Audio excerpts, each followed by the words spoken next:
The sun hung like a brass coin in the merciless sky, baking the earth until it cracked like old leather. Luke Morrison pulled his weathered hat lower over his eyes and squinted at the endless stretch of desert before him. His horse, a graying mare named Belle, picked her way carefully through the scattered rocks and thorny mesquite, her hooves raising small clouds of dust that hung in the still air. It was the summer of 1882, and the Arizona Territory was as unforgiving as the day God made it. Luke had been riding for 3 days straight, stopping only to water Belle at the scarce springs he knew from years of wandering. His canteen was near empty, the water warm and tasting of metal, but he rationed it carefully. Out here, water was worth more than gold. Luke was 28 years old, though the desert had aged him beyond his years. His face was weathered and lined. His blue eyes faded like old denim from squinting into too many suns. He'd been drifting since he was 19, ever since that terrible night when raiders had burned his family's ranch to the ground.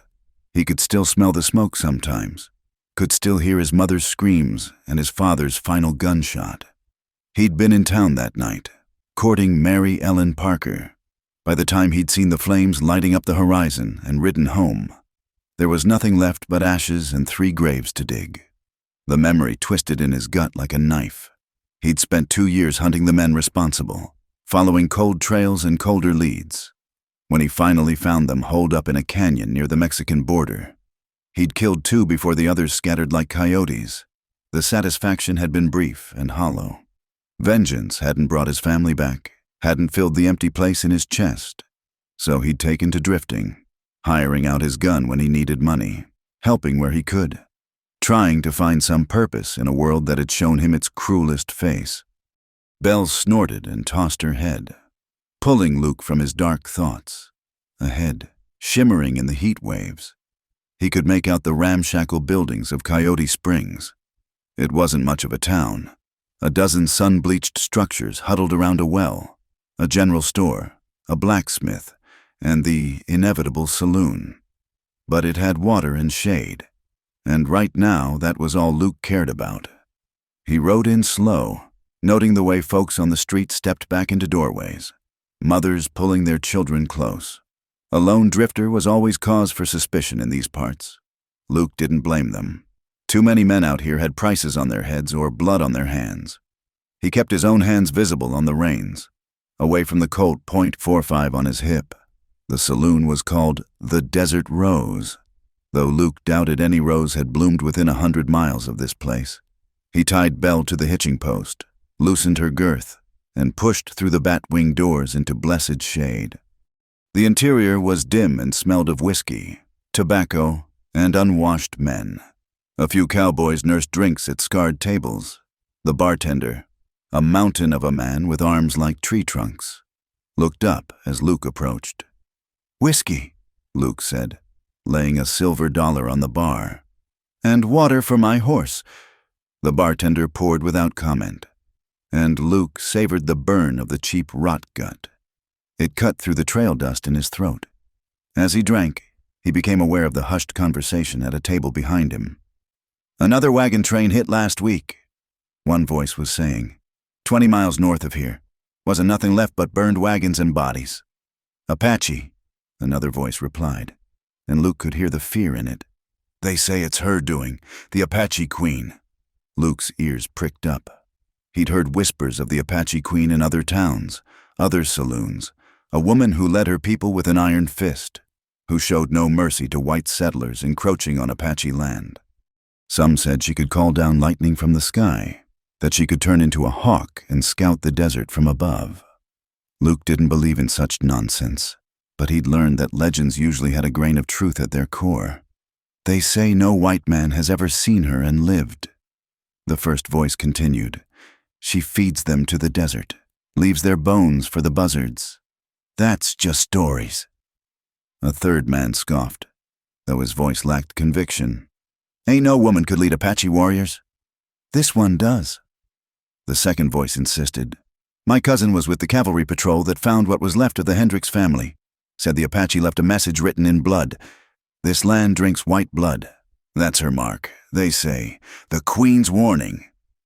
Luke finished his whiskey and turned to face the men. They were typical frontier types, sun-darkened faces, worn clothes, guns on their hips. They looked up warily as he approached. "This Apache queen," Luke said. "Where does she make her camp?" The men exchanged glances. The one who'd been doing most of the talking, a thin man with a scraggly beard, shook his head. "Mister, you don't want to go looking for her. Them's that do don't come back." "Maybe," Luke said, "but I'm not most men." The thin man laughed, but it was a nervous sound. "You think you're different. The cavalry's tried. Bounty hunters have tried. They find nothing but death out there in them red rocks."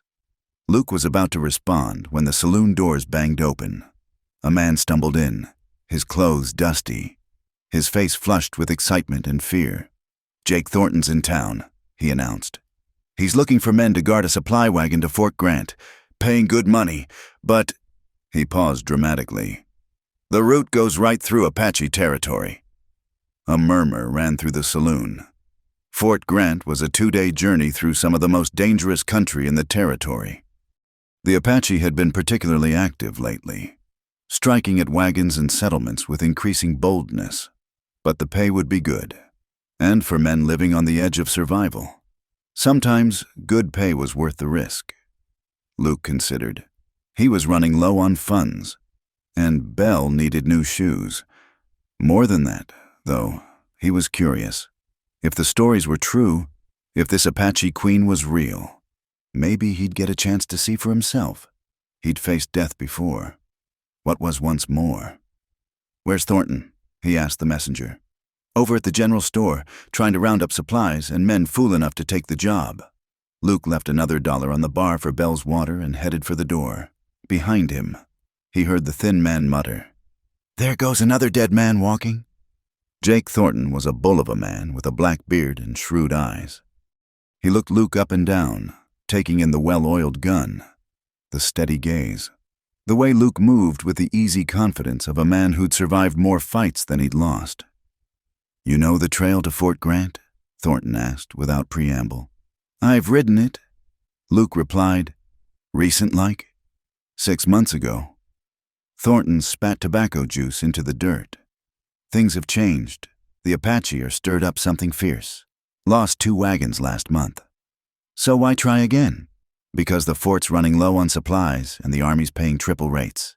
I got a dozen rifles and 2,000 rounds of ammunition to deliver, plus flour, coffee, and medical supplies. Worth a fortune if we get through. And if we don't—" Thornton's grin was wolf-like. "Then we won't care about money no more, will we?" Luke found himself grinning back. He liked this man's honesty. "What's the pay?" $50 when we reach the fort. Nothing if we don't." It was good money. Very good. A man could live for 2 months on $50 if he was careful. "When do we leave?" "Dawn tomorrow. I've got 4 other men signed on. Could use 1 more who knows how to shoot." "I'll be there." As Luke turned to go, Thornton called after him. "What's your name?" "Mr. Luke Morrison."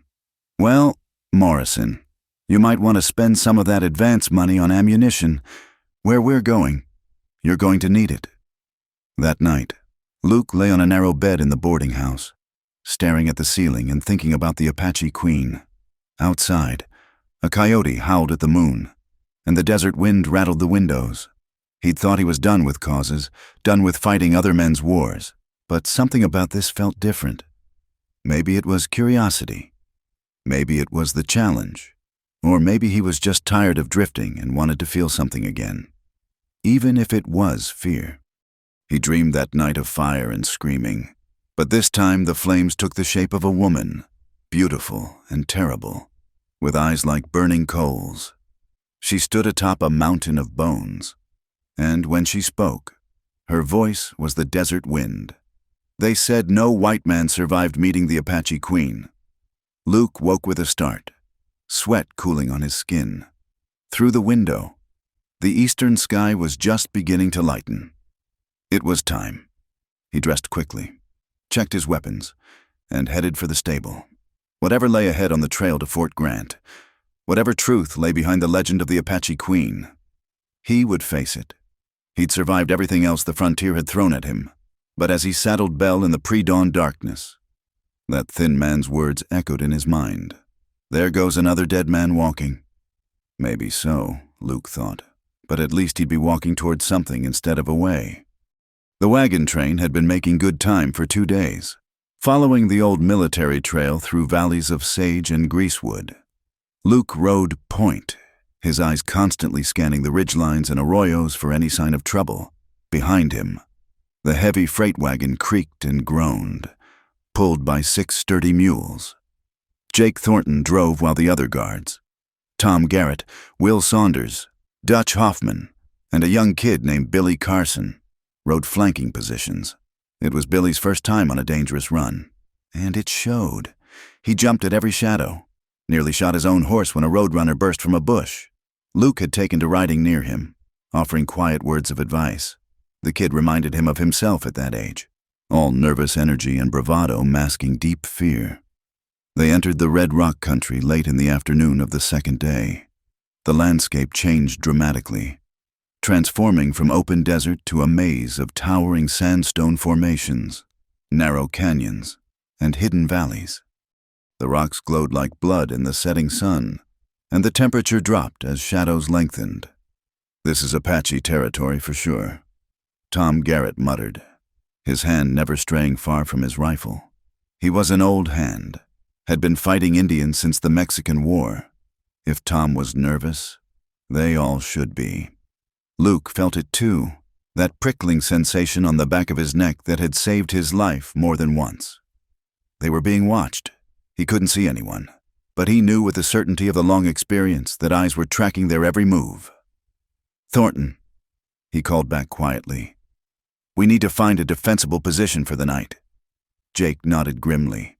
"There's a box canyon about a mile ahead. High walls, only one way in or out. We can put the wagon against the back wall." It wasn't ideal. Being trapped in a canyon went against every instinct Luke had, but traveling these narrow trails in darkness would be suicide. At least in the canyon they could see anyone approaching. They made it to the canyon as the last light faded from the sky. It was a good spot, about 50 yards deep and 20 wide, with walls that rose sheer for 30 feet. A small spring trickled from a crack in the rock, providing water for men and animals. They positioned the wagon as cover and set up a cold camp. No fires to give away their position. Luke took the first watch, positioning himself on a ledge that gave him a view of the canyon entrance. The night was clear, stars brilliant in the desert sky.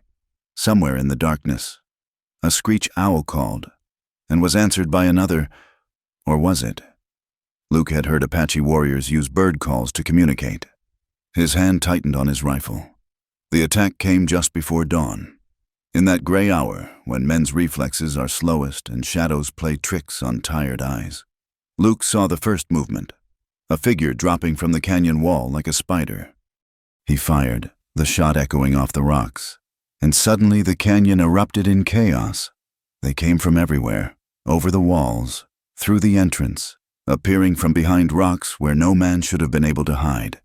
Apache warriors, painted for war, their war cries splitting the air. Arrows whistled past Luke's head as he fired and reloaded, the rifle growing hot in his hands. "Circle up! Protect the wagon!" Thornton's voice roared over the gunfire, but it was already too late. Dutch Hoffman went down with an arrow in his chest, his scream cut short. Billy Carson, panicking, broke cover and tried to run for his horse. 3 arrows found him before he'd gone 10 steps. He fell face first in the dirt. His young life ended in seconds. Luke jumped down from his perch, landing hard and rolling behind a boulder as bullets. The Apache had guns too, chipped stone where he'd been. He could see Tom Garrett fighting hand to hand with a warrior, both men rolling in the dust. Will Saunders was down, clutching a wounded leg, still firing his pistol. Then Luke saw her. She sat atop a painted pony at the canyon entrance, watching the battle with the detached interest of a chess player observing her pieces. Even in the chaos of combat, Luke found himself staring. The Apache queen, for it could be no one else, was younger than he'd expected, perhaps 30 years old. Her face was striking rather than beautiful, with high cheekbones and eyes dark as obsidian. She wore a man's cavalry jacket over traditional Apache dress, and a rifle rested across her saddle. Their eyes met across the battlefield, and Luke felt a chill that had nothing to do with the morning air. There was intelligence in that gaze, and something else, a cold fury that burned like ice. She raised her hand, and immediately the attack intensified. Luke fought like a man possessed, but he knew it was hopeless. Tom Garrett fell, a knife between his ribs. Jake Thornton stood atop the wagon, firing his shotgun until an Apache warrior pulled him down. His curses ended in a gurgle. Will Saunders used his last bullet on himself rather than be taken alive, a choice Luke understood all too well. Then Luke's rifle clicked empty. He drew his Colt, but an Apache warrior was already on him, knocking the gun from his hand. They grappled, rolling in the dirt. The warrior was strong, muscles like iron cables, and Luke felt his strength failing. Just as the warrior's knife descended toward his throat, a sharp command rang out. The warrior froze, knife hovering inches from Luke's neck. The Apache queen had ridden into the canyon, and at her word, the fighting ceased. Warriors stepped back from the dead and dying, their faces impassive. Luke struggled to his feet, blood running from a dozen cuts, his left arm hanging useless where a war club had struck it. He was the only white man left standing. Around him lay his companions. Their journey ended in this nameless canyon. The queen dismounted with fluid grace and walked toward him. Up close, he could see the decorative scars on her cheeks, the necklace of what might have been finger bones around her throat. When she spoke, her English was accented but clear. "You fought well," she said, "like a warrior, not like the others who beg and cry." Luke spat blood. "They were good men. They didn't deserve this." "Deserve?" Her laugh was bitter. "Did my people deserve to be driven from their lands? Did our children deserve to starve when the white man killed all the buffalo? You speak of deserving as if it matters in this world." She circled him slowly, like a mountain cat studying prey. "What is your name?" "Luke Morrison." "Luke Morrison," she repeated, testing the sounds. "I am Ayanna. Your people call me the Apache Queen, as if I am something from their storybooks, but I am real, and you are my prisoner." "Just kill me and be done with it," Luke said. He was tired, so tired, and the thought of joining his family didn't seem so bad anymore. Ayanna studied him for a long moment. "No," she said finally. "Death is too easy. You will come with us. You will learn what it means to be Apache, and perhaps, if you survive, you will understand why we fight." At her signal, warriors bound Luke's hands and lifted him onto a horse. His weapons were taken. The wagon looted for the precious rifles and ammunition. The bodies of his companions were left for the scavengers, all except Billy Carson. At Luke's request, conveyed through gestures since his hands were bound, they allowed him to close the boy's eyes. The ride to the Apache camp was a nightmare of pain. Luke's wounded arm screamed with every jolt, and the bindings cut into his wrists. They rode for hours through terrain that seemed impossible, up cliff faces where the horses somehow found footing, through canyons so narrow they had to ride single file, across plateaus where the wind cut like a knife. Ayanna led the way, never looking back at her prisoner. The warriors treated Luke with a mixture of respect and contempt. Respect for how he'd fought, contempt for what he represented. They spoke in their own language, occasionally laughing at what were probably jokes at his expense. As the sun reached its zenith, they descended into a hidden valley. Luke's first glimpse of the Apache camp took his breath away. It wasn't the collection of ragged teepees he'd expected, but a well-organized settlement nestled against a cliff face. There were traditional wickiups, but also adobe structures built into the rock itself. Gardens grew along a stream, children played in the dust, and women worked at various tasks. The arrival of the war party caused a stir. People emerged from dwellings to stare at the white prisoner. Children ran alongside, throwing small stones until mothers called them back. Warriors who hadn't been on the raid gathered, their expressions hostile. They dragged Luke from his horse and threw him to the ground in the center of the camp. A crowd gathered, voices rising in anger. An old woman spat on him. A warrior kicked him in the ribs, and others moved forward to do the same. "Enough!" Ayana's voice cut through the noise like a blade. The crowd fell silent, stepping back. She dismounted and stood over Luke. "This man is my prisoner. Any who harms him defies me." Her gaze swept the crowd, and Luke saw grown warriors drop their eyes rather than meet it. Whatever else she was, Ayana commanded absolute authority here. "But he is white," a young warrior protested. "He should die for what his people have done." "And he will die," Ayana said calmly. "But not today, and not by your hand. Kuruk, death is easy, living is hard. This man will learn that truth." She turned to two older women. "Take him, tend his wounds. He begins his trial tomorrow." As the women hauled Luke to his feet, Ayana caught his eye. "You wanted death. Luke Morrison. I give you something worse. Hope. You will hope to survive each day. Hope to escape. Hope to understand. And in the end, when hope fails you as it has failed my people, then you will beg for the death I denied you today." Luke was taken to a small wickiup at the edge of the camp. The women, despite their obvious disgust at touching a white man, were surprisingly gentle as they cleaned his wounds and bound his arm. They gave him water and a pace that numbed the pain somewhat. As darkness fell, Luke lay on a blanket that smelled of sage and smoke. Staring up through the smoke hole at stars that seemed impossibly bright, he thought of Billy Carson, who would never see another dawn. He thought of Jake Thornton, who'd only wanted to make some money. He thought of his own family, gone these 9 years. And he thought of Ayana, the Apache queen, whose dark eyes held depths of pain and rage that matched his own. They said no white man survived meeting her. Well, he'd survived the meeting. But as he drifted into exhausted sleep, he wondered if that was a blessing or a curse. Tomorrow would bring his trial. Whatever that meant, Luke suspected it would make today's battle seem like a child's game, but he would face it. As he'd faced everything else the frontier had thrown at him, he was Luke Morrison, and he would not break. Not yet.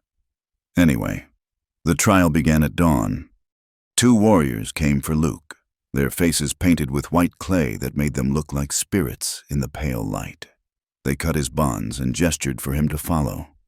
Luke's body protested every movement. His wounded arm throbbed.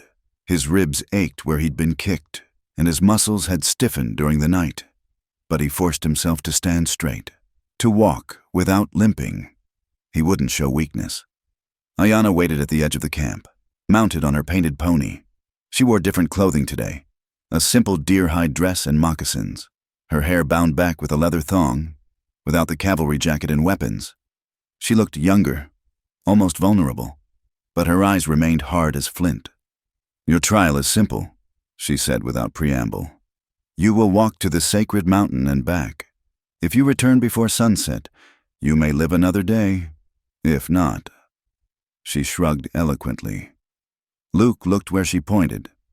In the distance, perhaps 20 miles across the desert, a solitary peak rose from the flatlands. 20 miles there, 20 miles back, 40 miles through desert heat with no water, no food, no shade. It was a death sentence. "My hands," Luke said, holding up his wrists. "At least untie them." Ayana nodded to one of the warriors, who cut Luke's bonds with a swift motion. Luke rubbed his wrists, feeling the blood flow return to his fingers. "No water?" he asked, though he already knew the answer. "The desert provides for those who deserve it." Ayana replied, "Or it doesn't." She wheeled her horse around and rode back to camp without another word. The 2 warriors mounted their own horses, clearly intending to follow and ensure he didn't cheat or escape. Not that there was anywhere to escape to. Empty desert stretched in every direction. Luke started walking. The first hours weren't too bad. The morning air was cool, and his body, despite its injuries, remembered the rhythm of long marches. He'd walked plenty in his years of drifting, sometimes leading his horse to spare her in the heat. He knew how to conserve energy, how to breathe. how to let his mind drift to make the miles pass easier. But as the sun climbed higher, the heat became a living thing, pressing down on him like a weight. The sandy soil reflected the heat back up, creating a furnace that sapped his strength with every step. His throat grew parched, his lips cracked. Sweat soaked his shirt, then dried to salt crystals that chafed his skin. The sacred mountain seemed to grow no closer. It shimmered in the heat waves, sometimes appearing to float above the ground, sometimes seeming to recede as he walked. Luke began to understand the cruelty of the trial. It wasn't just about physical endurance. It was about breaking a man's spirit, making him realize how small and helpless he was against the vastness of the desert. By midday, Luke was staggering. His wounded arm had gone numb, which was almost worse than the pain. His vision blurred, and he had to focus on each individual step to keep from falling. The two Apache warriors followed at a distance, patient as buzzards. Then he saw it, a small cluster of barrel cacti, their thick bodies storing precious moisture. Luke had eaten cactus before, knew how to avoid the spines and get to the pulp inside, but as he approached, one of the warriors fired a shot into the sand at his feet. The message was clear. No help from the desert. Luke kept walking. Time lost meaning. There was only the sun, the heat, the endless placing of one foot in front of the other. His father's voice echoed in his memory. Survival isn't about being the strongest or the fastest. Son, it's about being too stubborn to quit. He must have fallen, because suddenly he was face down in the sand, the taste of alkali dirt in his mouth. Get up, he told himself. Get up or die here. With enormous effort, he pushed himself to his knees, then to his feet. The sacred mountain loomed ahead, perhaps 5 miles away now. But the sun was already past its zenith. He'd never make it back by sunset. That's when he saw the cave. It was just a shadow in a rock outcropping, barely visible. But shadows meant depth, and depth meant possible shelter from the killing sun. Luke changed direction, ignoring the shouts from the warriors behind him. Let them shoot if they wanted. Death by bullet seemed preferable to this slow dissolution in the heat. The cave was shallow, more of an overhang really, but it provided blessed shade. Luke collapsed against the cool rock, his body shaking with exhaustion. And there, miracle of miracles, was a tiny seep of water trickling down the rock face. Not much, barely enough to wet his lips, but it tasted sweeter than any wine. As his eyes adjusted to the dimness, Luke saw that he wasn't the first to find this refuge. Old fire pits marked the sand, and pictographs covered the walls. Hunters chasing deer, spirals representing the journey of life, handprints in red ochre. This was a sacred place, a stopping point for countless generations. One of the Apache warriors appeared at the cave entrance, rifle ready, but he didn't shoot, didn't order Luke out. Instead, he studied the white man for a long moment, then said something in Apache that might have been grudging respect. He withdrew, leaving Luke alone. Luke allowed himself 15 minutes of rest, no more. The water had given him a second wind, but he knew it wouldn't last. The sacred mountain was close now, but the return journey would be the real test. He forced himself to his feet and continued. He reached the sacred mountain as the sun touched the western horizon. It wasn't much of a mountain up close, a volcanic plug thrust up from the desert floor, its black rocks still warm from the day's heat. But Luke could see why the Apache considered it sacred. The view from its base was spectacular, encompassing the entire desert basin. And there was a presence here, a weight of ages that made him want to whisper. A small shrine stood at the mountain's base, a circle of stones with offerings inside, feathers, turquoise beads, carved figures. Luke added his own offering, a button from his shirt, the only thing of value he had. It seemed important somehow, to show respect in this place. Then he turned and began the long walk back. The return journey was a nightmare. The brief rest and water had helped, but not enough. Luke's body was failing, systems shutting down one by one. He couldn't feel his feet anymore, which was probably a blessing. He could see they were bloody through his worn boots. His vision came and went. the world fading to gray at the edges. He navigated by the stars when he could see them, by instinct when he couldn't. The two warriors were still following. He knew, though he could no longer see them, waiting for him to fall for the last time. Memories flickered through his failing mind. His mother's smile, his father teaching him to shoot. Mary Ellen's laugh, the ranch burning, Billy Carson's dead eyes, Ayanna's fierce gaze, all jumbled together, past and present merging in the delirium of exhaustion. He fell again and again. Each time it was harder to get up. The stars wheeled overhead, and Luke realized with dull surprise that he'd been walking in the wrong direction. He corrected course, stumbled on. Then, impossibly, he saw firelight ahead, the Apache camp. He'd made it. Or was this another hallucination? He'd seen water that wasn't there, heard voices calling his name. Why not imagine salvation? But the fires grew brighter, more real. Luke could hear drums, voices raised in song. He staggered into the edge of the camp and collapsed. When he came to, Ayanna was standing over him. The first stars were just appearing in the darkening sky. Sunset. He'd made it back before full dark, if only just. "You survived," she said, and there was something in her voice that might have been surprise. Few men could walk that distance in this heat, fewer still with wounds like yours. Luke tried to speak, but only a croak emerged. Someone, not Ayanna, held a water gourd to his lips. He drank greedily, the cool liquid bringing life back to his desiccated body. "Tomorrow you rest." Ayanna continued, "The day after, your trial continues." She started to turn away, then paused. "You left an offering at the sacred mountain? Why?" Luke found his voice, though it was rough as sandpaper. Seemed the right thing to do. She studied him for a long moment. "Perhaps you are not like the others after all. But one day does not make you Apache.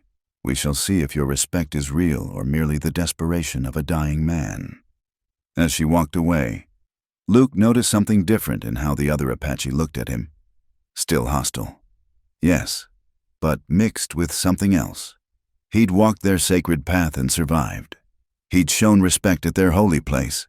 It wasn't acceptance, not even close, but it was a beginning.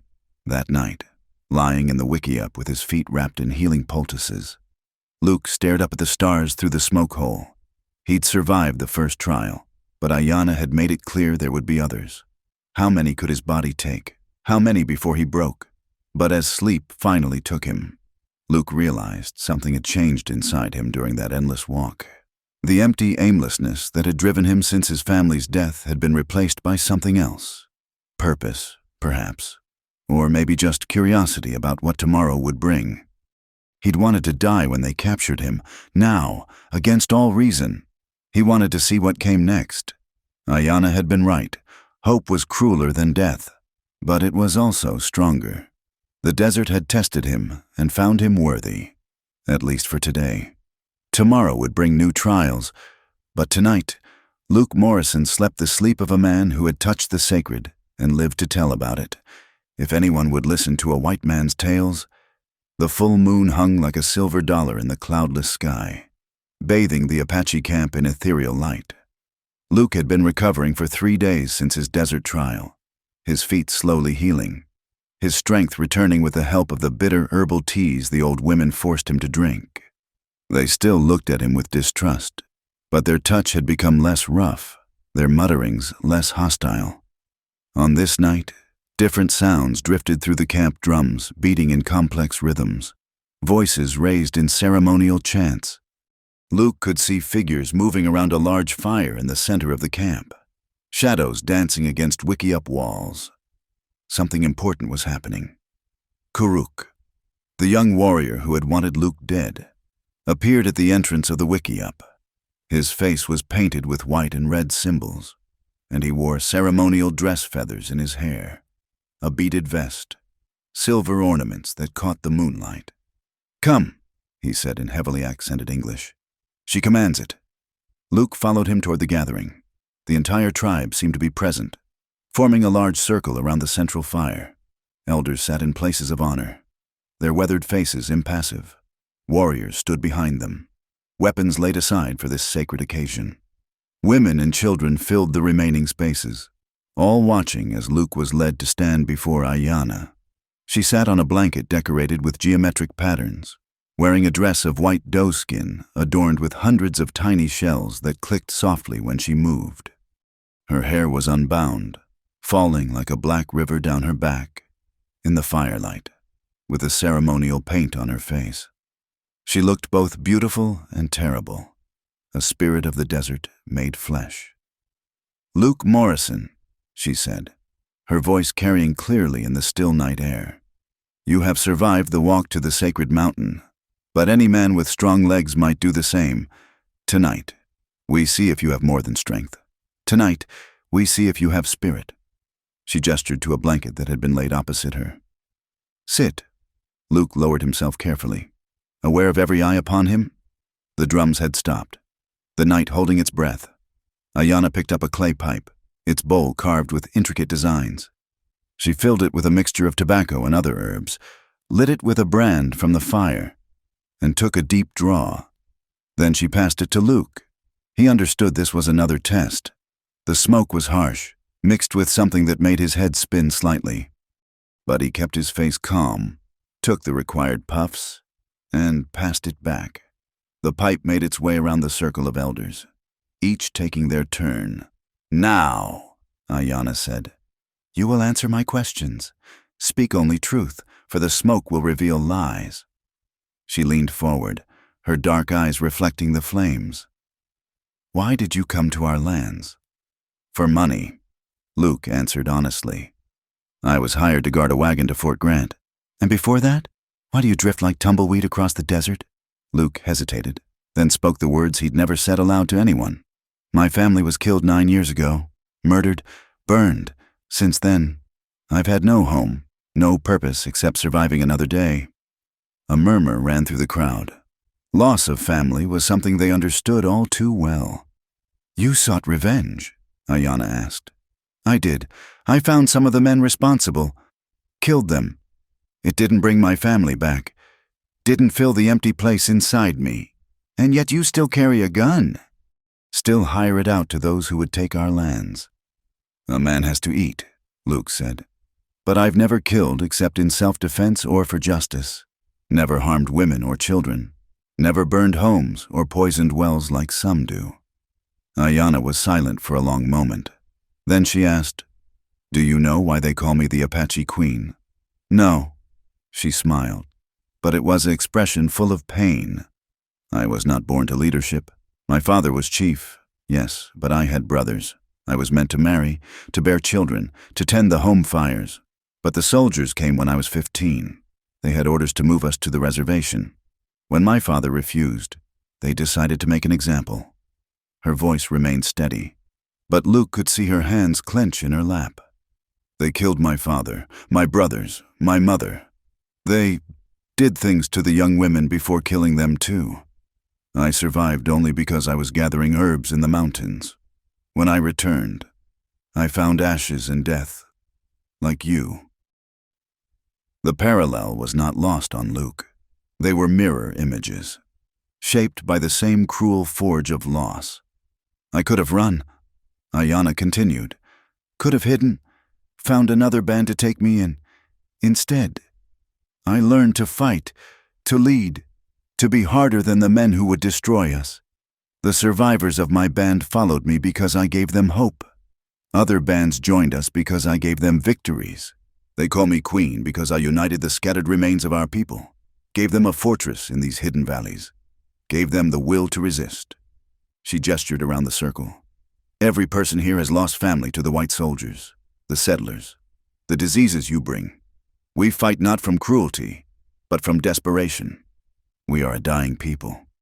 Luke Morrison, and you, all of you, are the disease killing us.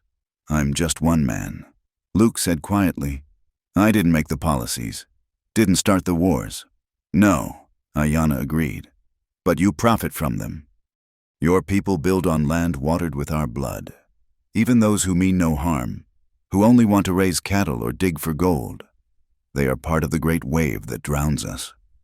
She stood abruptly, and Luke rose with her. But you are here now, in our power. The question is, what to do with you? From somewhere in the crowd, an old woman shuffled forward. She was ancient, her face a map of wrinkles, her back bent with years, but her eyes were bright as a bird's. She spoke rapidly in Apache, gesturing at Luke, then at Ayanna. Ayanna's face showed surprise, then something that might have been anger. She responded sharply, but the old woman kept talking, her voice rising and falling like wind through the canyons. Other elders joined in, and soon a heated discussion was underway. Luke caught a few Spanish words mixed with the Apache. Some of the older people had learned it from Mexican traders. He heard vision and dream and destiny repeated several times. Whatever they were discussing, it was about him. Finally. Ayanna raised her hand for silence. She turned back to Luke, and he was surprised to see uncertainty in her eyes. "My grandmother," she said, indicating the old woman, "is our medicine woman. She dreams true dreams, sees things others cannot. She says the spirits have spoken to her about you."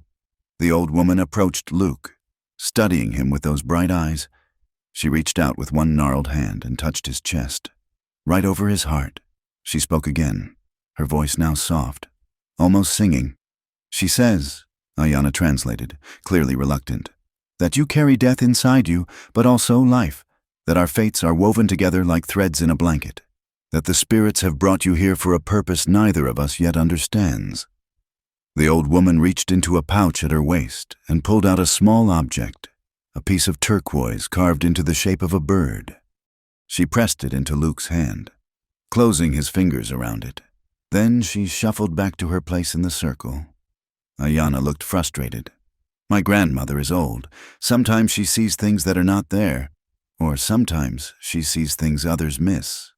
Luke said softly. Their eyes met and held. Something passed between them in that moment. Not understanding, not yet, but recognition. They were both products of violence, both shaped by loss, both struggling to find meaning in a world that seemed to offer only pain. The drums started again, breaking the spell. Ayanna stepped back. "You will return to your wiki up now. Tomorrow, your trial continues. My grandmother's visions do not change that." But as Karuk led him away, Luke noticed Ayanna watching him, her expression thoughtful, and in his hand, the turquoise bird seemed to pulse with warmth, as if it were alive. That night, Luke lay awake thinking about Ayanna's story. He'd been so focused on his own pain, he'd never really considered that his enemies might carry the same wounds. The Apache weren't faceless savages. They were people defending their families, their homes, their very existence, just as he would have done, had the situation been reversed. Outside, the ceremony continued, songs rising into the night. Luke found himself listening to the rhythms, finding beauty in what had once seemed alien. When he finally slept, he dreamed not of fire and death, but of a great bird, sometimes an eagle, sometimes a hawk, circling endlessly between two worlds, belonging fully to neither but connecting both. He woke to find Ayanna standing in the entrance of the wickiup. Dawn was just breaking, painting the sky in shades of rose and gold. She looked tired, as if she too had spent the night wrestling with thoughts that wouldn't let her rest. "Walk with me," she said. It wasn't a request. Luke rose and followed her out of the camp, past the sentries who watched but didn't challenge their queen. They climbed a narrow trail to a ledge overlooking the valley. The view was spectacular. The hidden valley spread below them like a secret garden, smoke rising from morning fires, children's voices carrying on the clean air. "My grandmother's vision troubles me," Ayanna said without preamble. "She has been wrong before, but rarely. And last night, after you left, she told me more." She paused, seeming to gather her thoughts. "She saw a great storm coming, soldiers, many of them, finding our valley, death and scattered ashes. But she also saw a white man standing with us, fighting beside us. She could not see his face clearly, but she knew his spirit. She says it was yours." "That's impossible," Luke said. "I am a prisoner here. Your people hate me. Hate can turn to respect, given cause, even to—" She stopped herself. My grandmother says the spirits laugh at what we think is impossible. She says I must test you further, but differently. Not just your body or your will to survive, your heart. She turned to face him fully. Would you fight against your own people? Luke Morrison. If the choice came, could you stand with us?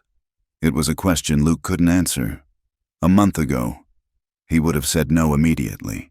Now, after walking their sacred paths, after seeing their children play, after learning their story, he honestly didn't know. I don't know, he said truthfully. I hope it never comes to that choice. Ayanna nodded slowly. An honest answer, better than false promises. She looked out over the valley again. Tonight you share my fire. We will eat together, talk together. I would know more of who you are beyond the pain you carry. Perhaps understanding begins there. She started back down the trail, then paused. The turquoise bird my grandmother gave you. Do you still have it? Luke pulled it from his pocket, the stone warm from his body heat. Keep it always. Ayanna said, it is a protection, but also a binding. You are part of our story now, whether either of us wishes it or not. As they walked back to camp, Luke felt the weight of change settling on his shoulders. He'd come here as an enemy, might still die as one, but something was shifting, like sand dunes reshaped by wind. The woman beside him was no longer just the Apache queen of legend. She was Ayanna, shaped by loss, hardened by necessity, but still capable of seeing him as more than just another white man to hate. Tonight he would share her fire. It was just a meal, just conversation. But Luke sensed it was the beginning of something larger, something that would test not just his body, but his very understanding of who he was and where he belonged in this harsh and beautiful land. The turquoise bird seemed to agree, pulsing with quiet warmth in his pocket like a second heart. The news came with a dust-covered Apache scout just after dawn. Luke was helping repair a wickiup damaged by the previous night's windstorm. Ayanna had gradually given him more freedom to move about the camp when the rider thundered in. The scout jumped from his lathered horse and ran straight to Ayanna's dwelling, speaking rapidly in Apache. Luke didn't need to understand the words to read the urgency in the man's voice, the fear in his eyes. Something bad was coming. Within minutes, the camp exploded into activity. Warriors ran for their weapons. Women began packing essential supplies. Children were gathered and kept close. Ayanna emerged from her dwelling dressed for war leather leggings. A man's shirt, ammunition belts crossed over her chest, her rifle in hand. She spotted Luke and strode over. "Soldiers," she said tersely. "2 columns, maybe 300 men. They have Apache scouts from the reservation showing them the hidden paths. They'll be here by tomorrow's sunset." Luke's mind raced. 300 soldiers against maybe 60 warriors, plus women and children. It would be a massacre. "You need to run," he said. "Scatter into the mountains. Hide until they leave. This is our home." Ayanna snapped. "We've run enough. Each time we run, they take more. Each time we hide, we grow weaker. No more." "Then you'll die here." Her eyes flashed. "Perhaps, but we'll die as Apache, not as frightened rabbits." She paused, studying him. "This is what my grandmother saw. The storm of blue coats coming to wash us away. The question now is what you will do, Luke Morrison." It wasn't really a question.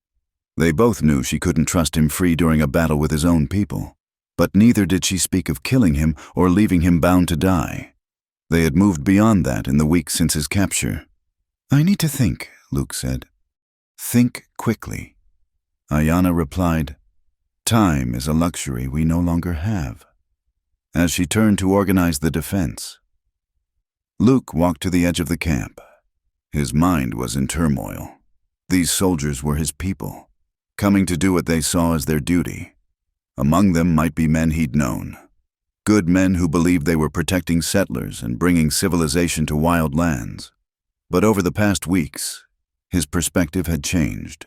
He'd watched Apache children play the same games he'd played as a boy. He'd seen mothers tend their babies with the same fierce love his own mother had shown. He'd listened to the elders tell stories around the fire, stories of when the Apache roamed free, before the white man came with his diseases and his hunger for land. And there was Ayanna. Their evening conversations had become the highlight of his days. She'd told him about her childhood, about learning to track deer with her brothers, about the first time she'd seen a white man, a traveling preacher who'd seemed kind until he'd tried to tell them their beliefs were wrong. In return, Luke had shared his own memories, teaching his younger sister to ride, helping his father build their barn, the dreams he'd had of starting his own ranch someday.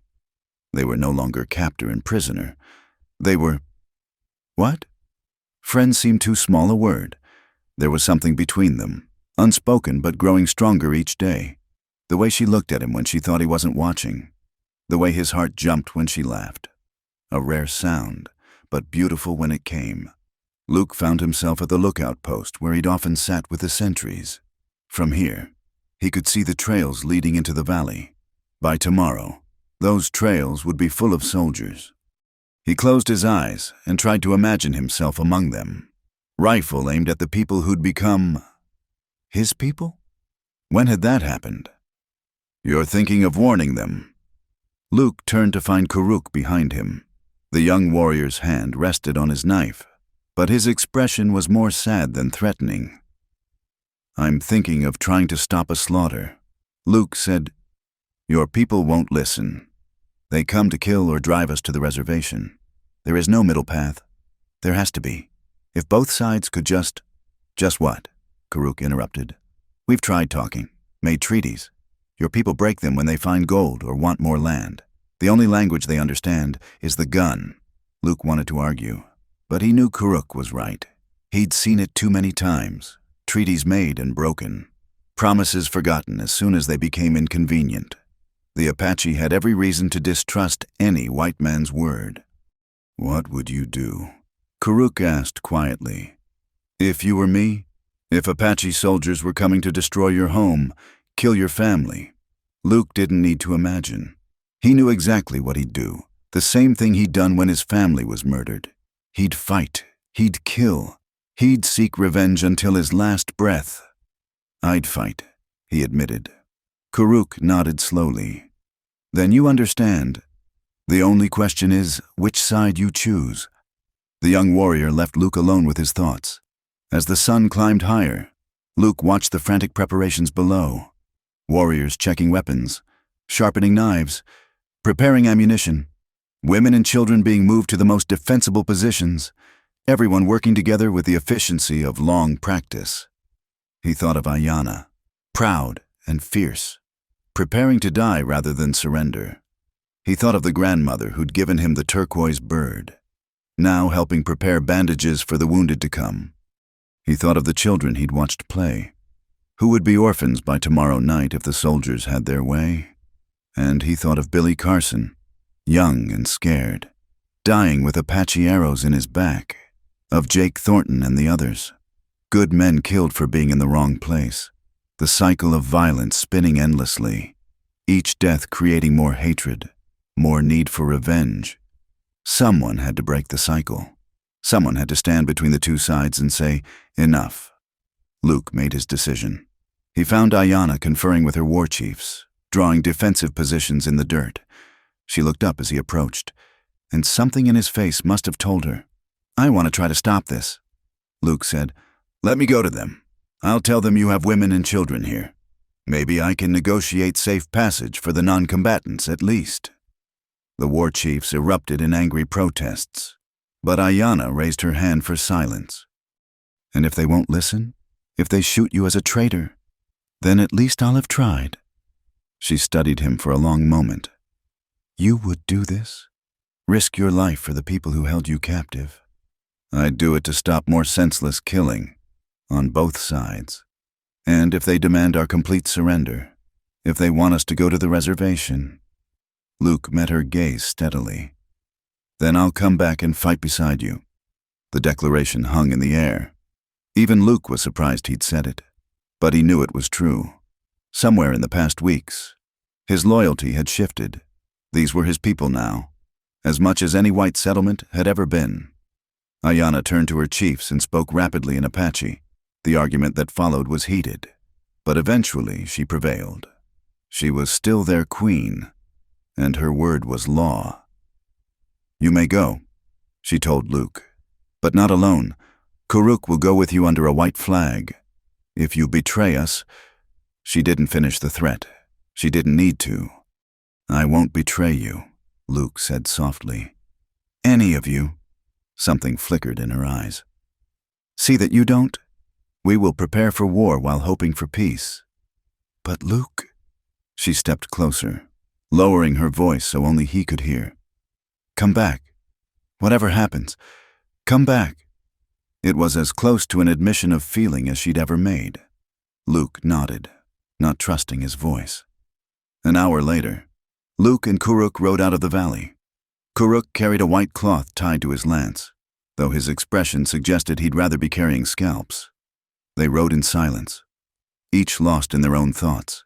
They encountered the Army's advance scouts in a narrow canyon 5 miles from the hidden valley. The scouts, a mix of cavalry and Apache from the San Carlos reservation, immediately surrounded them, rifles aimed. Hold your fire, Luke called out.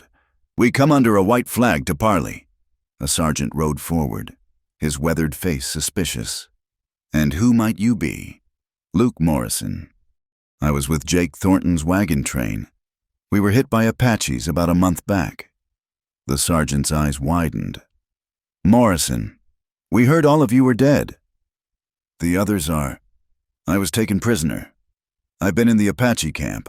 I need to speak to your commanding officer. There are women and children there. This doesn't have to end in blood. The sergeant looked skeptical but nodded to his men. Lower your weapons. But any tricks and you'll be dead before you can blink. He looked at Kuruk with disgust. What about this one? He's under the protection of the white flag. Luke said firmly, We both are. The ride to the main column was tense. Luke could feel the hostility radiating from the soldiers. Could see the way they looked at him. A white man riding with an Apache, dressed in a mix of his old clothes and native garments. To them, he was a traitor, gone native, no longer to be trusted. The commanding officer was Colonel James Pritchard, a man Luke had heard of but never met. He had a reputation as an Indian fighter, fair but ruthless. His tent was set up in a box canyon, maps spread on a folding table. His staff officers gathered around. So, Pritchard said after Luke had been brought before him, you're the man who survived the Apache Queen. My scouts said no white man ever had. I survived because she allowed it.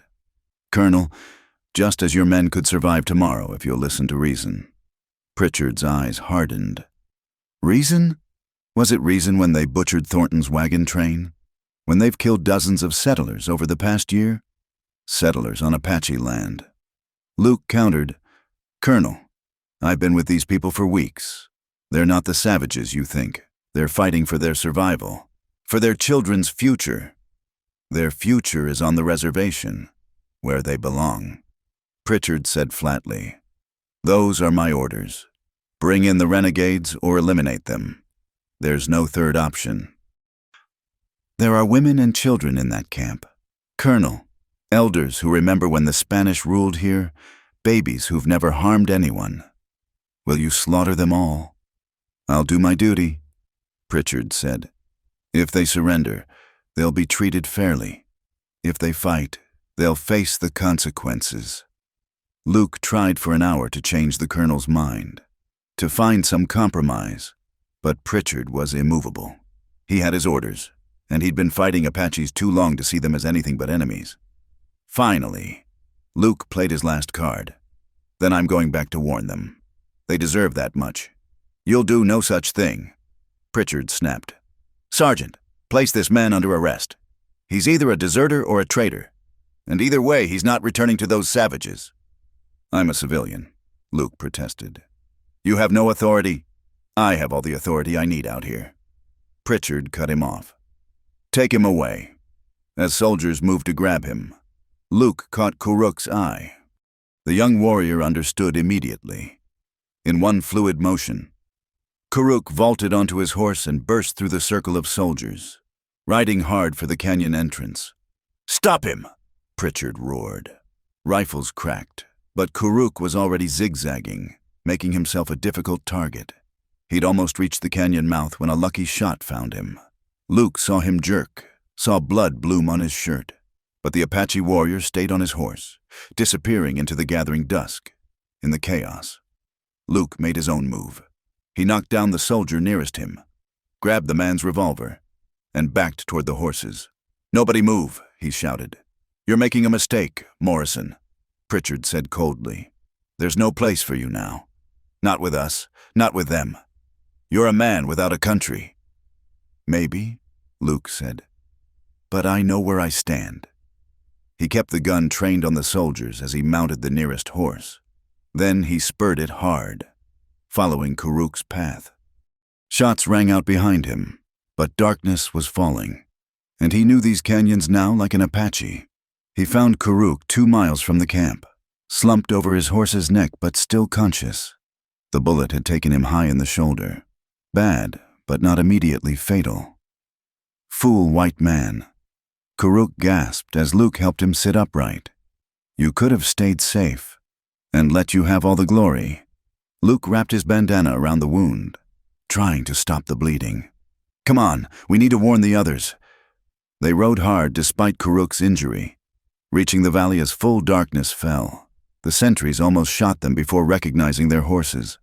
As they entered the camp, Ayanna ran to meet them, her face a mask of concern that turned to relief when she saw Luke. "The soldiers?" she asked. "Coming at dawn," Luke said. "No negotiation. Surrender or die. Those are the only choices they're offering." Her face hardened. "Then we die." "No," Luke said firmly. "We fight smart. I know their tactics, their weaknesses. We can make this cost them so dearly they'll think twice. But Ayanna, eventually you'll have to move the people. This valley is compromised now." She looked at him for a long moment. "You came back. You could have stayed with your people, been safe." "They're not my people anymore," Luke said simply. "You are." Something shifted in her face then. A wall's coming down. She reached out and touched his face gently, a gesture more intimate than any they'd shared. "Then we face tomorrow together," she said softly. "Whatever comes." As Luke helped carry Kuruk to the medicine lodge, he thought about Colonel Pritchard's words, a man without a country. Perhaps that was true. But as he looked around at the Apache preparing for battle, at Ayanna organizing the defense with calm efficiency, he realized he'd found something more important than country. He'd found home. Tomorrow would bring blood and fire. Many would die, perhaps including himself. But tonight, he was where he belonged, with the people he'd chosen and who'd chosen him. The turquoise bird in his pocket seemed to pulse with approval, warm against his heart as the first war drums began to beat. The attack came with the dawn, heralded by the sharp crack of rifle fire from the canyon heights. Luke had positioned himself with a group of Apache warriors on the eastern ridge, where he'd predicted the soldiers would try to establish a firing position. He was right. Blue-coated figures were advancing up the slope, trying to gain the high ground that would let them rain fire down on the camp. "Wait," Luke whispered to the warriors around him. He'd spent half the night teaching them military tactics, how the soldiers would move, where they'd be vulnerable. "Let them get closer." The morning sun was at their backs, blinding the advancing soldiers. When they were within 50 yards, Luke gave the signal. The Apache rose as one and fired, their shots devastatingly accurate. Soldiers tumbled back down the slope, cries of pain and confusion echoing off the canyon walls. But there were so many of them. For every soldier that fell, 2 more seemed to take his place, and these were seasoned fighters, not easily discouraged. They regrouped quickly, laying down suppressing fire while others flanked the Apache position. "Fall back to the second line," Luke shouted, firing as he retreated. An Apache warrior beside him, a young man named Naichi who'd just become a father, took a bullet in the chest and crumpled. Luke grabbed him, trying to drag him to safety, but Naichi pushed him away with bloody hands. "Go!" he gasped. "Protect the people!" Luke had no choice but to leave him. This was the brutal mathematics of war: save who you could, mourn the rest later, if there was a later. The battle raged across multiple fronts. Ayanna commanded from the center of the camp. sending reinforcements where needed, coordinating the defense with cool efficiency. But Luke could see the strain in her face. They were outnumbered 5-1, and ammunition was already running low. The explosion shook the ground. The soldiers had brought a mountain howitzer and were using it to blast Apache positions. Luke cursed. He'd hoped they wouldn't have artillery, but Colonel Pritchard was taking no chances. "Luke!" It was Karuk, his arm in a sling but still fighting. "The western approach. They're breaking through." Luke ran across the camp, dodging bullets that whined past like angry hornets. The western defenses were indeed crumbling. Soldiers had found a goat path up the cliff face and were pouring into the valley. Among them, Luke recognized Sergeant Mills from the previous day, shouting orders as he led the charge. Luke threw himself behind a boulder and began firing methodically, trying to slow the advance. Other Apache joined him, but they were too few. The soldiers kept coming, disciplined and relentless. That's when he saw her, a young Apache mother running with her baby, trying to reach the shelter of the caves. A soldier raised his rifle, drawing a bead on her fleeing form. Without thinking, Luke turned his gun on his own kind, dropping the soldier before he could fire. There was no going back now. He'd crossed a line that could never be uncrossed. The fighting grew desperate. Hand-to-hand combat in the smoke and dust. Luke's rifle ran out of ammunition, and he used it as a club. An Apache grandmother threw herself at a soldier to protect her grandchildren, clawing at his face until another soldier bayoneted her. Children screamed. Warriors sang their death songs as they made final stands. Luke found himself back-to-back with Ayanna, both of them bloody and exhausted, making a stand near the medicine lodge where the wounded had been gathered. "We can't hold!" Luke shouted over the din. "You need to get the survivors out through the back canyon." "I won't abandon my people," she shouted back, dropping a soldier with a well-placed shot. "You won't be abandoning them. You'll be saving who you can. If you die here, they all die." She turned to look at him, and in that moment of distraction, Luke saw a soldier aiming at her from behind an overturned wagon. Time seemed to slow. Luke shoved Ayanna aside and felt the bullet meant for her tear through his side, spinning him to the ground. The world went fuzzy at the edges. He was vaguely aware of Ayanna screaming his name, of her standing over him, firing at anyone who came close. Blood soaked his shirt, warm and sticky. He'd been shot before, but this felt different. Worse. Through the haze of pain, he saw Karuk and others forming a protective circle around them. Saw the old grandmother who'd given him the turquoise bird chanting over him, pressing herbs into his wound. Saw tears on Ayanna's face as she knelt beside him. "Go," he whispered. "Save! Save them!" "Not without you," she said fiercely. "Have to. I'm slowing you down. Then we die together." "No." He reached up, touched her face with a bloody hand. "Your people need you. Lead them to safety. Live. For both of us." The artillery fired again. Closer now. The defensive perimeter was shrinking. Luke could hear Colonel Pritchard's voice, ordering his men forward for the final assault. That's when the miracle happened. Or perhaps it was the grandmother's medicine, or the spirits of the place, or simple desperate courage. Luke felt strength flow back into his limbs. Not much, but enough. He struggled to his feet, leaning heavily on Ayanna. "The back canyon," he said.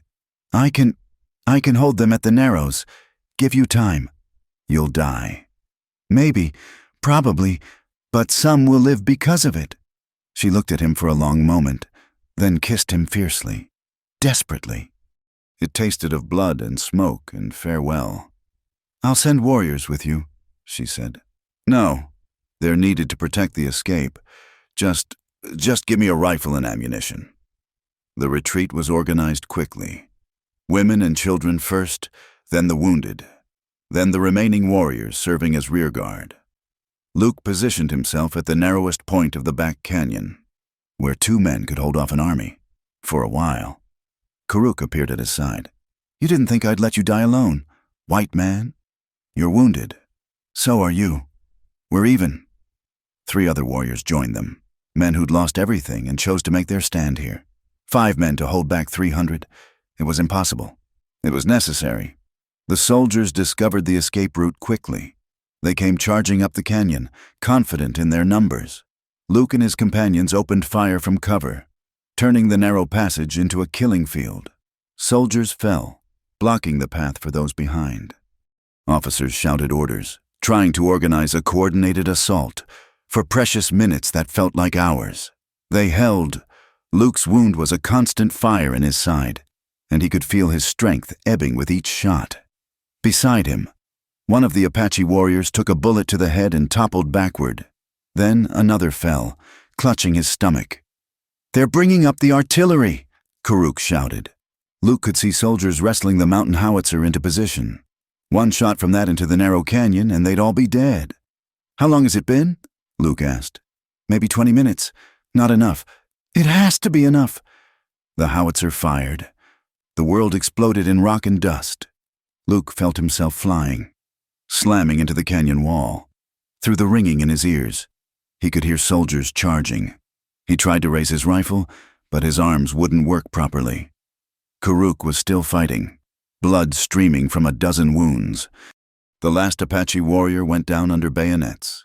And still Karuk fought, until a rifle butt to the head finally dropped him. Luke lay among the rocks, playing dead as soldiers streamed past. They were in too much of a hurry to check bodies, racing to catch the fleeing Apache. When the last of them had passed, Luke tried to move. Pain shot through him. His left leg was twisted at an unnatural angle, probably broken in the artillery blast. He started crawling. Not away from the battle, but after it, he had to know. Had to see. It took him an hour to cover what should have been a 5-minute walk. By the time he dragged himself to where he could see the valley beyond, the pursuit had moved on. In the distance, he could see dust clouds marking the chase, but he could also see small groups of Apache who'd scattered into the mountains, using paths the soldiers couldn't follow with horses. Some had escaped.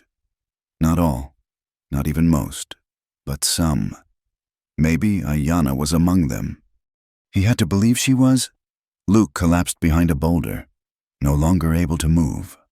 The sun climbed higher, and with it came the buzzards, circling over the battlefield. He thought he would die here, bleeding out slowly in the rocks.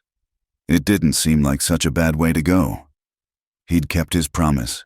He'd stood with his chosen people. But death didn't come. Instead, as the sun began to sink toward the western mountains, he heard horses, soldiers, coming back from their pursuit. He could hear them talking, frustrated that so many Apache had escaped into terrain where horses couldn't follow. "Check for survivors," a familiar voice ordered. "Colonel Pritchard, I want a full count." Luke lay still as soldiers moved among the bodies. He heard one say, "This one's still breathing." Footsteps approached.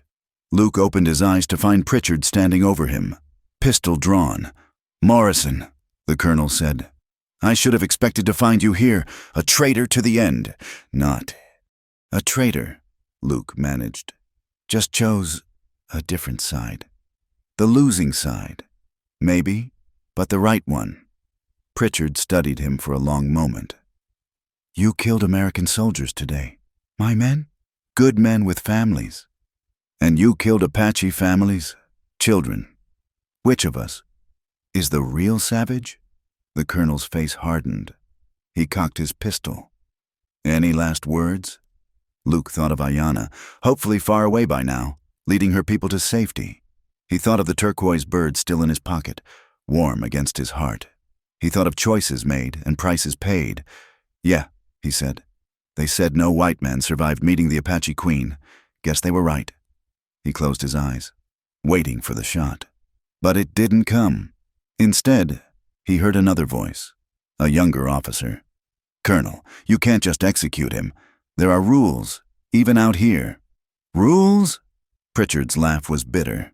"He's a renegade, a white man who fought with savages. He's also wounded and unarmed. Shooting him now would be murder. Sir, you know that." A long silence. Then Pritchard said, "Fine. Patch him up enough to travel. He'll stand trial at Fort Grant. Let a court-martial decide what to do with him. As soldiers lifted Luke onto a makeshift stretcher, he caught sight of Karuk being loaded onto another. Still alive, though barely.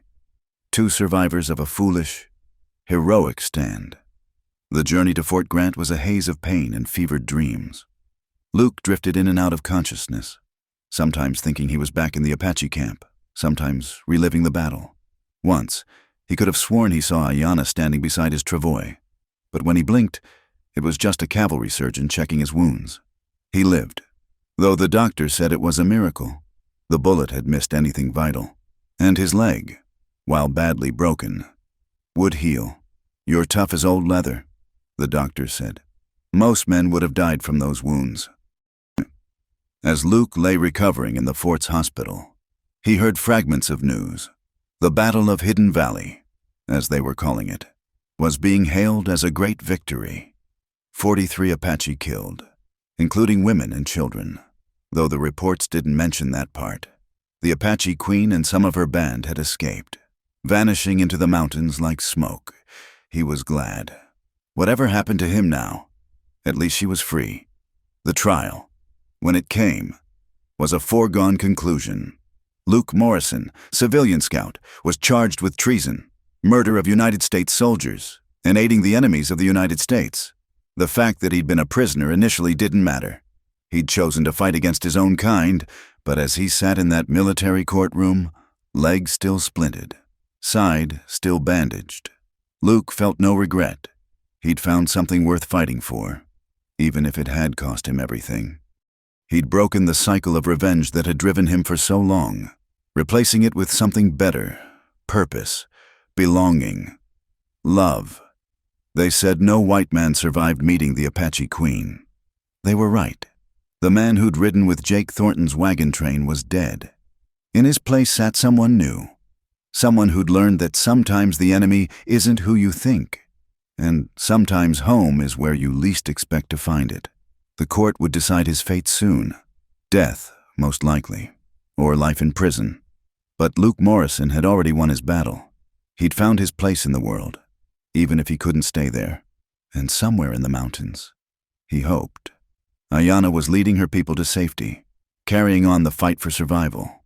He touched the pocket where the turquoise bird rested, still warm, still connecting him to a world he'd briefly been part of. Whatever came next, it had been worth it. The military stockade at Fort Grant was a dismal place. Adobe walls that trapped the heat during the day and offered no warmth at night. Iron bars that seemed to rust from the very despair they contained. Luke had been there for 2 weeks since his court-martial, waiting for the final verdict that everyone knew was coming. The guards treated him with a mixture of contempt and curiosity.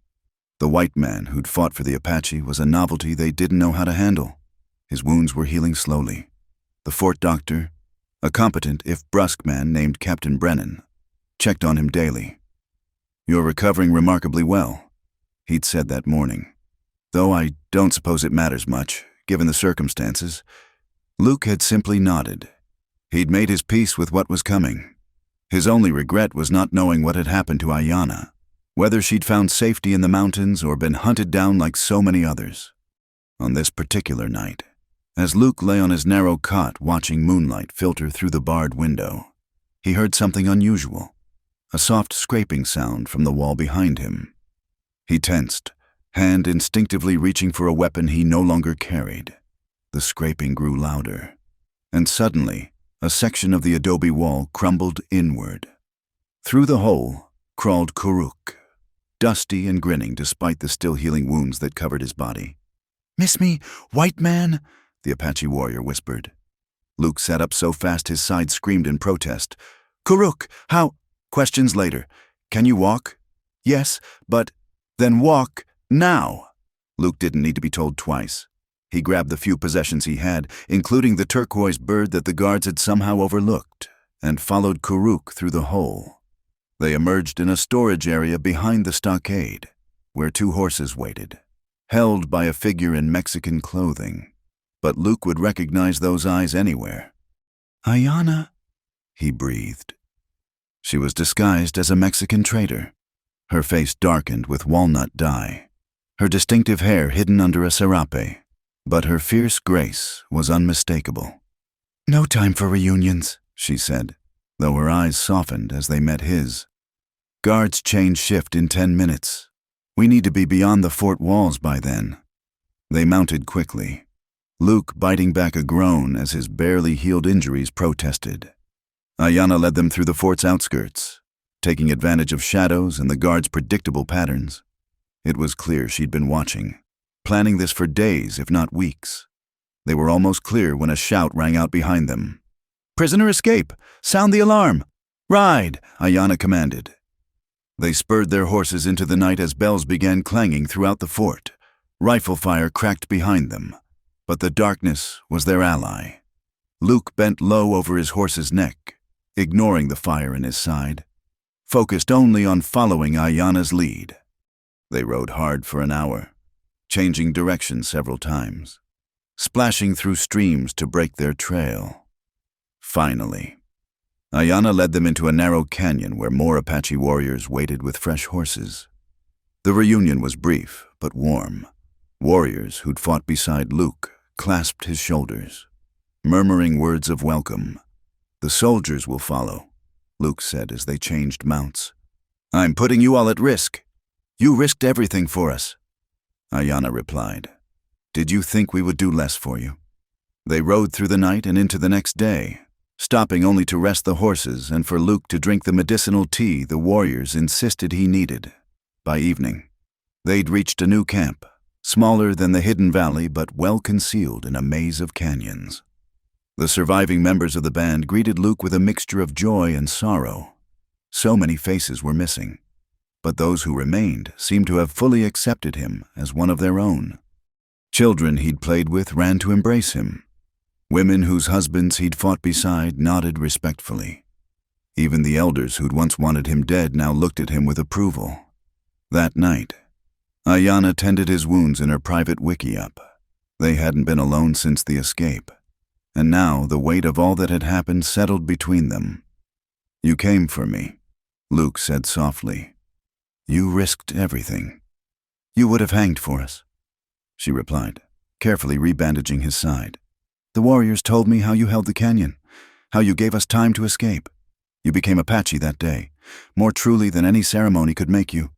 "How many survived?" Her face darkened. "Less than half, but more than would have without your warning. Your sacrifice. The children live. The future lives. And now, what happens to your people? We survive. We hide. We raid when we must. Perhaps someday we join the others on the reservation. Perhaps not. But for now, we remain free."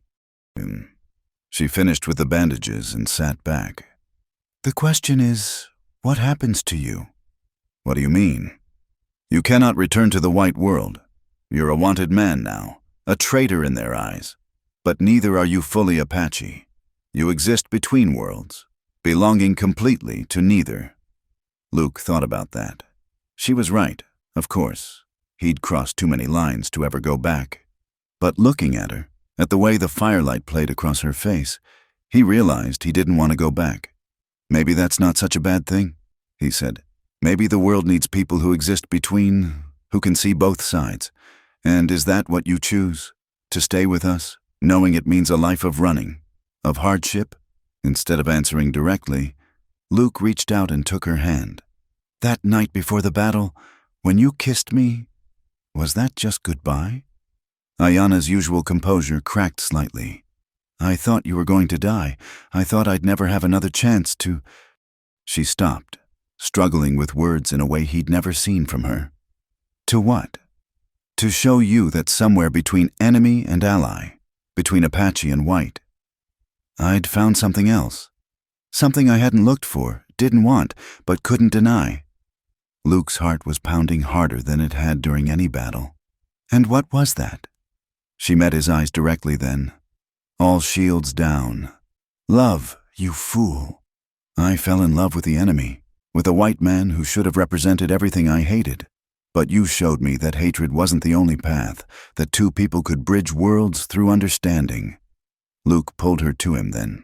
kissing her with all the desperation and hope of their past ordeals. When they finally broke apart, both were breathless. "I love you too," he said simply. "Have for weeks, maybe since that night you told me your story, showed me your pain. We're both broken by loss, but maybe together we can build something new. It won't be easy." Ayanna warned. "My people have accepted you, but there will always be those who see you as an outsider, and will be hunted, always moving, never safe." "I've been drifting since my family died," Luke said, "running from the pain, looking for meaning. I found it here, with you, with your people, our people now. Whatever comes, we face it together." Ayanna smiled then, a real smile that transformed her face from fierce to beautiful. "Then stay, not as prisoner or guest, but as my husband, if you'll have me. The grandmother saw true. Our fates are woven together." "Yes," Luke said without hesitation. "Yes, to all of it." They were married 3 days later in a ceremony that blended Apache tradition with Luke's own Christian heritage. The grandmother who'd given him the turquoise bird presided, speaking words in Apache that Karuk translated. "Two rivers joining become stronger than either alone. Two peoples joining create something new. Let no one say this is wrong, for the spirits have blessed it." Luke wore Apache clothing now, leather leggings, a shirt decorated with beadwork that Ayanna had made herself. The turquoise bird hung openly around his neck. He'd learned enough Apache to speak his vows in their language, bringing tears to more than a few eyes. The celebration was muted compared to what it might have been before the attack. Too many were gone. Too much sorrow still fresh. But there was joy too. Hope for the future despite everything. Children danced, warriors sang, and for one night the threat of pursuit seemed far away. That night, in the wickiup they now shared, Ayanna traced the scars on Luke's body, the new ones from the battle mixed with older ones from his years of drifting. "So many wounds," she murmured. "So much pain." "Not anymore," Luke said, catching her hand. "That man is gone. I'm someone new now." "Who are you then?" Luke thought about it. Not Luke Morrison, the drifter, the man driven by loss and emptiness. Not the cavalry's enemy or the Apache's white warrior. Something different, something unprecedented. "I'm your husband," he said finally. "Guardian of this band. Bridge between worlds. I'm the man who chose love over hate, understanding over revenge. I'm proof that enemies can become allies, that different peoples can become one." "The man who survived meeting the Apache queen," Ayanna added with a slight smile. "No," Luke corrected. "The man who was reborn because of her. They made love then with a passion born of survival, of chances nearly lost and futures hard won. Outside, guards kept watch and mothers soothed children to sleep. The band was smaller now, scarred by loss, but still alive, still free. In the days that followed, Luke took his place fully within the band. He helped train the young warriors, teaching them the soldiers' tactics so they could better evade pursuit. He hunted with the men, learning their ways of moving silently through the desert. He sat with the elders, absorbing their stories and wisdom. But most importantly, he stood beside Ayanna as she led her people through the challenging times ahead, when decisions had to be made about where to move the camp, whether to raid for supplies, how to respond to army patrols. She sought his counsel along with that of her war chiefs. He became her strategic mind, helping her see moves ahead like a chess game. The army searched for them. Of course, wanted posters appeared in frontier towns. Luke Morrison, traitor and renegade, armed and dangerous.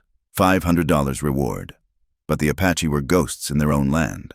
And Luke was a ghost among ghosts.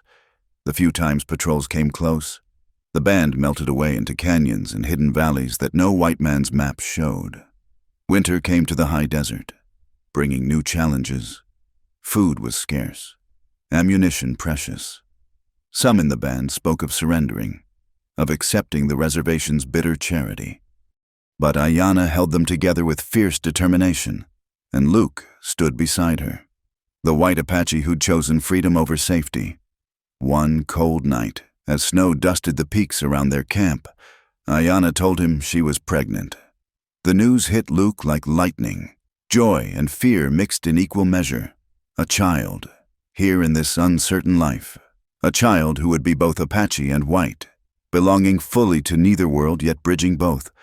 "Are you happy?" Ayanna asked, searching his face. "Happy and terrified," Luke admitted. "This is no life for a child. Children have been born to harder lives. Our child will be strong, will carry both our strengths.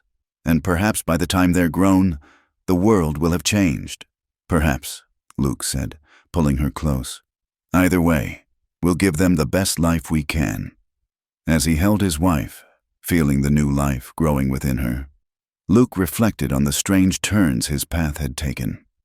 From grieving son to wandering gun hand to prisoner to warrior to husband, and now to father-to-be.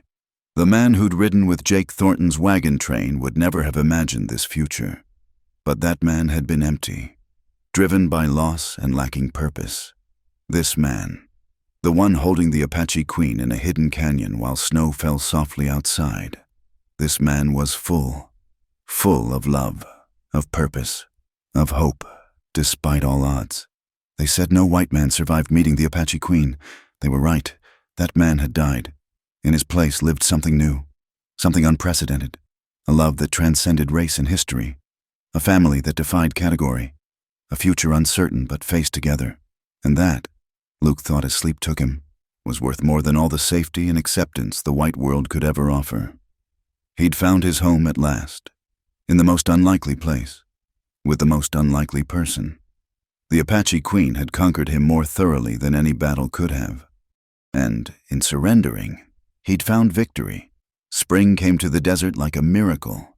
After the harsh winter that had tested them all, the sight of wildflowers blooming among the cacti and the sound of streams running full with snowmelt felt like promises of renewal. Luke stood on a ridge overlooking their latest camp, watching the sunrise paint the rocks in shades of gold and crimson. His son, barely 3 months old, slept peacefully in the cradleboard on his back. They had named him Samuel Dakota Morrison, Samuel for Luke's father. Dakota meaning friend to everyone in the Sioux language that one of their band members had taught them. The boy was a perfect blend of his parents, with Luke's blue eyes and Ayanna's black hair, skin the color of desert sand at sunset. "You'll spoil him, carrying him everywhere," Ayanna said, climbing up to join them. She moved with her old grace despite the trials of childbirth and their constant movement to stay ahead of army patrols. "He likes watching the sunrise," Luke defended, carefully adjusting the cradleboard. "Besides, I want him to know this land, to feel at home in both worlds he belongs to." Ayanna leaned against him, her hand finding his. "Any word from the scouts?" "Kuruk returned an hour ago. There's a new settlement being built 30 miles south. Prescott is growing, drawing more settlers. Our territory shrinks with each passing season." It was a familiar concern. In the 2 years since Luke had joined them permanently, the pressure had only increased. The Army's campaigns against the Apache had intensified, and more bands had been forced onto reservations. Ayanna's group remained free, but at a cost. They were down to 40 souls now, constantly moving, constantly watching. "Perhaps it's time," Ayanna said quietly. Luke turned to look at her. "Time for what?" "To consider the reservation." "For Samuel's sake. What kind of life can we give him here? Always running, always hiding." It was a conversation they'd had before, always ending the same way, with renewed determination to remain free. But Samuel had changed things. Luke could see it in Ayanna's eyes every time she looked at their son. The fear that he would grow up to die young in some skirmish with soldiers. "You're the one who taught me that freedom is worth any price," Luke reminded her. "I was younger then, angrier. Now I'm a mother, and I wonder if my pride is worth my son's future." Before Luke could respond, they heard horses approaching fast. Kuruk appeared, riding hard, his face grim. "Soldiers," he said without preamble. 2 miles north and closing. They have Apache scouts with them." The camp erupted into practiced chaos. In minutes, wickiups were struck, supplies packed, children secured on horses. Luke helped Ayanna mount, then handed her Samuel before swinging onto his own horse. They'd done this so many times it was almost routine. But Luke never stopped hating it. The fear in the children's eyes, the exhaustion on the elders' faces, the knowledge that one day they might not be fast enough. They rode south into a maze of canyons they knew well, but as they entered what should have been a safe passage, rifle fire erupted from the ridges above. Luke's heart sank. They'd been herded into a trap. "Ambush!" he shouted, wheeling his horse around. "Back! Go back!" But soldiers appeared behind them too. They were boxed in, caught in a crossfire with nowhere to run. Luke saw an Apache warrior fall, then another. Bullets whined past like angry hornets, chipping rock and raising puffs of dust. "The side canyon!" Ayanna shouted, pointing to a narrow crack in the rock face. "Everyone through there!" It was barely wide enough for horses, but it was their only chance. Luke and Karuk dismounted, taking positions to cover the retreat. They fired steadily, trying to keep the soldiers' heads down while their people escaped. "Go!" Luke shouted to Ayanna. "I'll hold them." "Not without you," she shot back, clutching Samuel tight. "This isn't the time for arguments. Our son needs his mother. Go!" For a moment, their eyes met across the battlefield.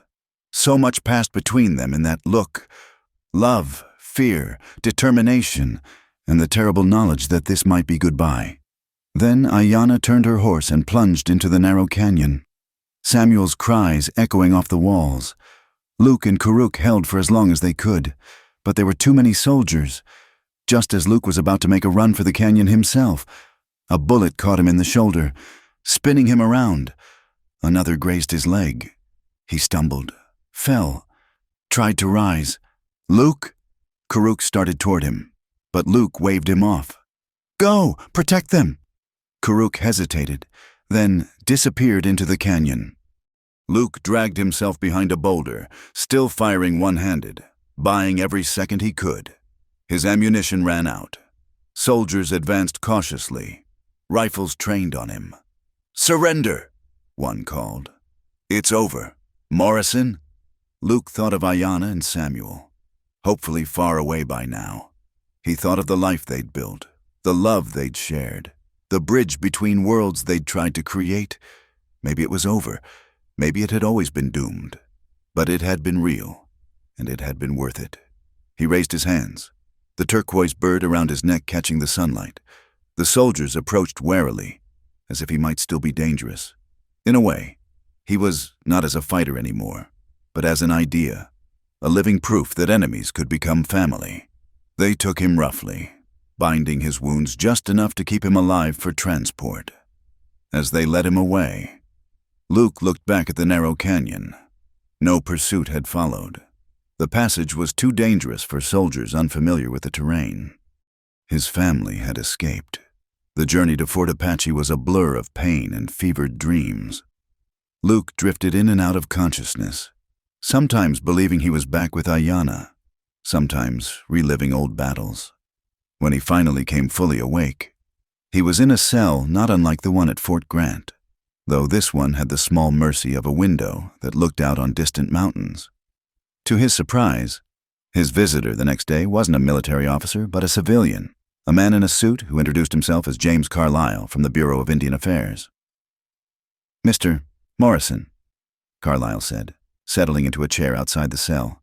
"You're quite famous, you know, the white man who became Apache. There are dime novels about you back east." "What do you want?" Luke asked wearily. "To offer you a deal. The government is trying a new approach with the Apache. We need intermediaries, people who understand both sides. You're uniquely qualified." Luke almost laughed. "You want me to betray my people? I want you to help them," Carlyle corrected. "The old ways are ending. Mr. Morrison, the Apache can't win this war, but with the right advocates, they can negotiate better terms, better treatment on the reservations. You could be that advocate, and in exchange, your freedom, a full pardon, a chance to work within the system to help the Apache people." Luke was quiet for a long moment. Through the window, he could see those distant mountains where Ayanna and Samuel might be hiding. The offer was tempting, not the freedom for himself, but the chance to help, to be a bridge between worlds, just as he told Ayanna. "I need guarantees," he said finally. "Safe passage for specific bands to the reservation. No punishment for past raids. Fair treatment once they're there." Carlyle leaned forward, interested. "You have someone specific in mind?" "Maybe." It took weeks of negotiation, but eventually a deal was struck. Luke would work with the Bureau as a cultural interpreter and advocate. In exchange, certain Apache bands would be offered amnesty and protected status on the reservation. It wasn't perfect. Nothing involving the reservation system could be, but it was better than being hunted to extinction. The hardest part was getting word to Ayanna. Luke had to trust Apache scouts who still moved between the wild bands and the reservation. He sent messages in code only she would understand, references to their private conversations. For months, he heard nothing back. Then one day, as Luke was working with newly arrived Apache families at the San Carlos reservation, helping them navigate the Byzantine rules and regulations, he saw her. She stood at the edge of the processing area, Samuel in her arms, Karuk and 20 others behind her. She looked older, worn by the hard months of running, but still fiercely beautiful. Their eyes met across the dusty yard. Luke started toward her, then stopped, uncertain. She had every right to hate him for proposing this surrender, for encouraging her to give up the freedom she'd fought so hard to maintain. But Ayanna walked to meet him halfway. "You look terrible in that white man's suit," she said. "You look perfect," Luke replied, his voice thick with emotion. "Is it true?" she asked. "The promises you sent, safety for our people, a chance for Samuel to grow up without running?" "As true as I could make them. It's not the life we wanted, but it's life," Ayanna finished. "And our son deserves that chance." Samuel, now almost a year old, reached out to his father with a delighted squeal. Luke took him with shaking hands, holding him close. The boy grabbed at the turquoise bird necklace, babbling happily. "I'm sorry," Luke said to Ayanna. "For all of it, for the life we couldn't have." "Don't be sorry," she said firmly. "We had 2 years of freedom together, 2 years of love. That's more than many get, and now we adapt, as the Apache have always done. We survive." The transition to reservation life was hard. Many of Ayanna's people struggled with the confinement, the rules, the loss of their traditional ways. But Luke worked tirelessly as their advocate, fighting for better food distributions, for permission to practice traditional ceremonies, for schools that would teach Apache children to read and write without forcing them to abandon their heritage. Ayanna adapted as she always had, with fierce determination. She became a leader among the reservation Apache, a voice for maintaining their culture even in captivity. Together, she and Luke created programs to preserve Apache language and stories, to teach the young their history. Samuel grew up between both worlds, as comfortable in a classroom as he was on horseback. He learned to read from his father and to track from his mother. He spoke English and Apache with equal fluency. In him, the bridge between worlds that Luke and Ayanna had imagined became real. Years passed. The Wild West of Luke's youth faded into memory and legend. The dime novels got it wrong, of course, painting Luke sometimes as a hero, sometimes as a villain, but never capturing the complex truth of a man who'd found love in the last place he'd expected and chosen it over everything else. On their 20th wedding anniversary, Luke and Ayanna sat on the porch of their small house on the reservation, watching Samuel, now a young man preparing to attend college, teaching Apache children traditional songs. "Do you ever regret it?" Ayanna asked. "The life you gave up?" Luke took her hand, still calloused from work, but gentle in his grasp. "I gave up nothing. I gained everything. A wife, a son, a purpose, a place to belong. Even here, on the reservation, home isn't a place," Luke said. "It's the people you choose to stand with. You taught me that." Ayanna leaned her head against his shoulder. "They were wrong. You know, the stories. They said no white man survived meeting the Apache queen." "They were right," Luke said, kissing the silver streaks in her still beautiful hair. "That man didn't survive. He became something else, something better." As the sun set over the Arizona mountains, painting the sky in the same reds and golds that had witnessed their first meeting. Luke Morrison, former drifter, former prisoner, former warrior, now teacher and advocate and grandfather to a new generation, held his wife close and knew that every choice had been worth it. He'd lost himself in the desert all those years ago, a broken man seeking death. Instead, he'd found life, he'd found love, he'd found Ayanna, and in the end, that was the greatest survival of all. Thank you so much for listening to this Wild West love story. I hope Luke and Ayanna's journey touched your heart as much as it touched mine while telling it. Where are you listening from? Please share in the comments below. I'd love to connect with listeners from around the world. Don't forget to subscribe to From Wild West channel for more authentic frontier tales. And share your thoughts about this story. Did you believe in Luke and Ayanna's love? What part moved you most? Your feedback means everything. Until next time, partners.